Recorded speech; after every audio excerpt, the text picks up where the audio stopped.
আজকে আমি হাজির হয়েছি ঝিঙে আর বরবটি রেসিপি নিয়ে। তো ঝিঙে আর বরবটিটাকে এইভাবে কেটে নিয়েছি, আলুগুলোকে কেটে ধুয়ে নিয়েছি।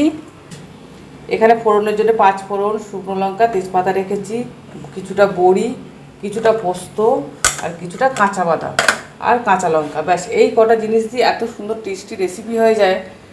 প্রথমে এর মধ্যে বড়িগুলোকে ভালো করে ভেজে নেব। ঝিঙে পোস্ত তো খাওয়া হয়, এইভাবে ঝিঙের মেনুটা বানিয়ে দেখবেন, ভীষণ টেস্টি হয় খেতে। বড়িগুলোকে ভেজে তুলে নিলাম। তো এবার এর মধ্যে সিম্পল এই যে ফোড়নটা দিয়ে দেবো, শুকনো লঙ্কা, তেজপাতা, 5 ফোড়ন, কয়েক টুকরো কাঁচা লঙ্কা এর মধ্যে দিয়ে দেবো, গুলোকে এর মধ্যে দিয়ে দেবো। এটা ওদিকে নরম হতে হতে এখানে মশলাটা করে নেবো। প্রথমে কাঁচা বাদামগুলো দিয়ে নেবো, তারপরে পোস্তটা দিয়ে নেবো, তারপরে কাঁচা লঙ্কাগুলো দিয়ে নেবো, দিয়ে একটা পেস্ট বানিয়ে নেবো।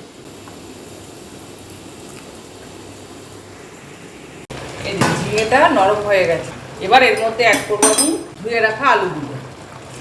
এখানে জলের কোনো ব্যবহার হবে না, তার কারণ হচ্ছে ঝিঙে থেকে অনেকটা জল বেরায়। আলুগুলো দিয়েও সিদ্ধ হতে দেবো। আলুগুলো প্রায় সিদ্ধ হয়ে গেছে, এবার এর মধ্যে সব মশলাগুলো অ্যাড করব। নুন, হলুদ আর লঙ্কা এগুলো দিয়ে দেবো। এই যে বড়িগুলো ভেজে রেখেছিলাম, বড়িগুলো দিয়ে দেবো।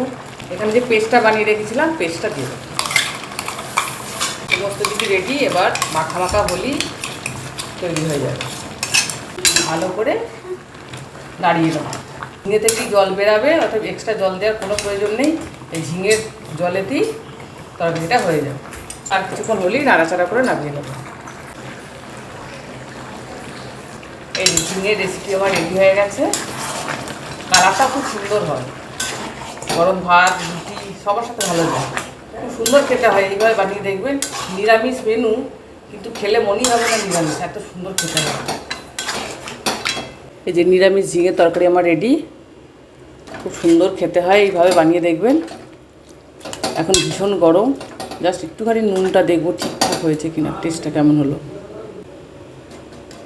নিরামিষ মেনুর দিনকে আমরা ভাবি কি যে কী বানাবো, এইভাবে ডিশ বানিয়ে দেখবেন, দারুণ টেস্ট হয়, দারুণ হয়েছে, দারুণ হেবি সুন্দর খেতে হয়েছে। আজ তাহলে আসি, আমার রেসিপি রেডি, টাটা।